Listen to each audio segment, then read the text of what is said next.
मृत्यु जीवन का सबसे बड़ा सत्य है।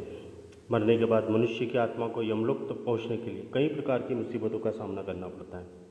लेकिन कैसा होता है मृत्यु के बाद का सच? यदि आप इसके बारे में जानना चाहते हैं तो हमारे साथ बने रहिए वीडियो के अंत तक।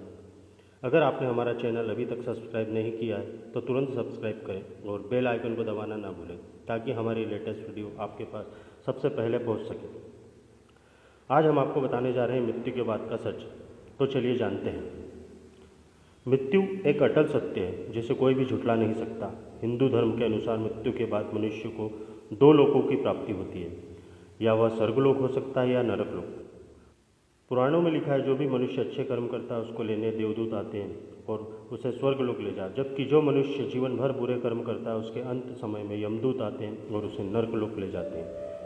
लेकिन सबसे पहले उस जीवात्मा को यमलोक ले जाया जाता है। यहाँ पर यमराज उसके पापों का हिसाब किताब कर उसे सजा देते हैं। गरुड़ पुराण में इसका पूरा विवरण दिया गया है, किस प्रकार मनुष्य के प्राण निकलते हैं और किस प्रकार वह पिंडदान प्राप्त कर दूसरा रूप लेता है।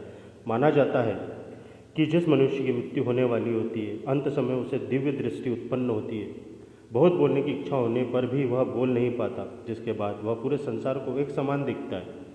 इंद्रियां नष्ट होने के कारण वह जड़ अवस्था में हो जाता है और हिलने डुलने में असमर्थ हो जाता है। इसके बाद उसके मुंह से झाग और लाल टपकने लगती है। पापी मनुष्य के प्राण शरीर के निचले भाग से निकलते हैं। उस समय दो भयानक यमदूत आते हैं, बड़ी भयानक आंखों वाले तथा 5 दंड को धारण किए हुए नग्न अवस्था में होते हैं।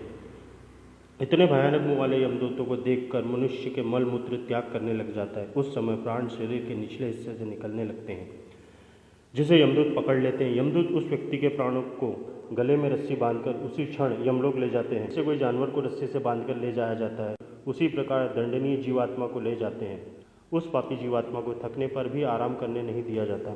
इतना ही नहीं, यमलोक में दी जाने वाली यातनाओं के बारे में यमदूत उसे बताते बताते ले जाते हैं, जिसके बाद वह पापी जीवात्मा अपने पापों के कारण और डरने लगती है। उसके बाद अपने पापों के साथ जीवात्मा यमलोक में प्रवेश करती है। उसे यमलोक में कुत्तों से कटाया जाता है और गर्म चीज़ों पर भी चलाया जाता है। वह भूख प्यास से भी तड़पता है। जब यमदूत उसकी पीठ पर चाबुक मारकर उसे आगे ले जाते हैं, वह आत्मा अंधकारमय मार्ग से यमलोक में प्रवेश करती है। गरुड़ पुराण के अनुसार यमलोक 99,000 योजन दूर है।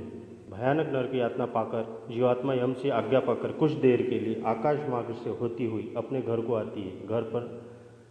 घर पर आकर वह आत्मा फिर से अपने शरीर में जाने की कोशिश करती है, लेकिन वह आत्मा यमदूतों के पास से मुक्त नहीं हो पाती, जिसके बाद वह फिर से यमलोक को चली जाती है। जिन लोगों के पुत्र आदि पिंडदान नहीं करते वह आत्मा प्रेत योनि में चली जाती है।